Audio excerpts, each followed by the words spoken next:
नमस्कार दोस्तों, स्वागत है आपका खौफ का कोना में। आज की कहानी किसी सुनी सुनाई बातों पर नहीं बल्कि उन खौफनाक यादों पर आधारित है जो आज भी मेरी रातों की नींद उड़ा देती है। आज हम बात करेंगे उस साए की जो दीवारों में रहता है, जो तब तक नहीं दिखता जब तक वो आपके बिल्कुल करीब ना आ जाए। शहर के शोर से दूर वह मकान किसी खंडहर जैसा नहीं था, पर उसे देखकर एक अजीब सी बेचैनी होती थी। कमरा नंबर 404 मेरा नया ठिकाना। कमरे के उत्तर दिशा वाले कोने में एक पुरानी अलमीरा थी जो दीवार से सटी हुई थी। पहले दिन जब मैं वहाँ अपनी किताबें सजा रही थी तो मुझे लगा कि अलमीरा के पीछे से कोई मुझे देख रहा है।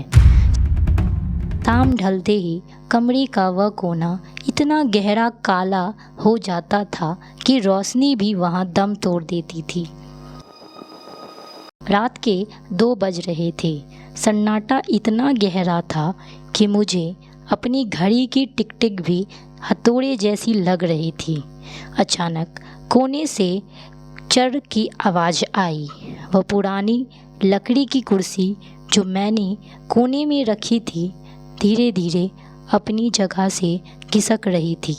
मैंने लाइट जलाई, आवाज़ बंद हो गया, पर कुर्सी अब दीवार से सटकर नहीं बल्कि कमरे के बीचों बीच थी, जैसे कोई उस पर बैठकर मुझे सोते हुए देख रहा हो। अगले दिन जब मैं सफाई कर रही थी, मैंने देखा कि उस कोने की दीवार का पेंट उखड़ रहा था। जैसे जैसे पेंट गिरा, वहाँ एक आकृति उभरने लगी।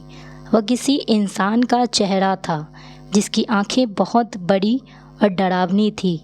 रात को जब मैं सोई तो मुझे सपने में वही चेहरा दिखा। वो चिल्ला रहा था पर आवाज़ नहीं आ रही थी। अचानक मेरी नींद खुल गई और मैंने देखा वही साया अब दीवार पर नहीं बल्कि मेरे बिस्तर के पायदान के पास खड़ा था। कमरे का तापमान अचानक गिर गया। मेरी सांसें जमने लगी। वह साया बिना पैरों के हवा में तैरते हुए मेरी तरफ बढ़ने लगा। मैंने भागने की कोशिश की पर मेरा शरीर जैसा पत्थर हो गया था।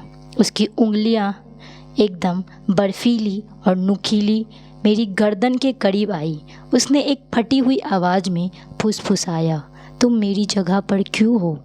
उस वक्त मुझे एहसास हुआ कि यह घर किसी कब्रिस्तान की ज़मीन पर बना है। मैं चीखती हुई कमरे से बाहर भागी।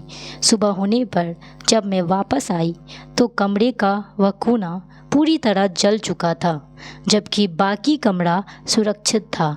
मैंने वह घर तुरंत छोड़ दिया, पर दोस्तों, डर ख़त्म नहीं हुआ।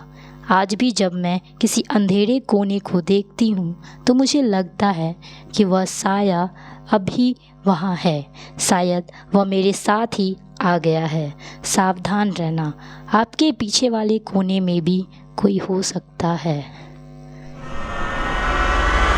मैं उस घर से भाग तो आई, पर क्या मैं वाकई ही आज़ाद हूँ?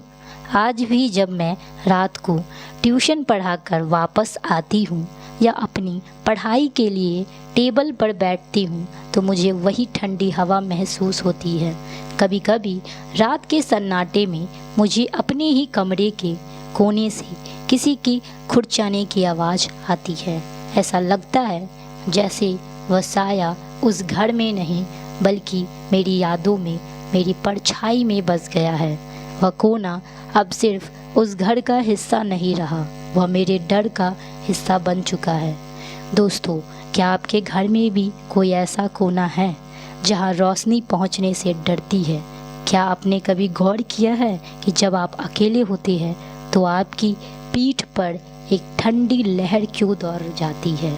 अगर आपके साथ भी कभी ऐसा कोई घटना हुआ है तो मुझे कमेंट में ज़रूर बताइए। और याद रखिए, अगली बार जब आप रात को अकेले सोए तो अपने कमरे के उस कोने को खाली मत छोड़िएगा। क्या पता आज रात वह आपकी बारी का इंतज़ार कर रहा हो।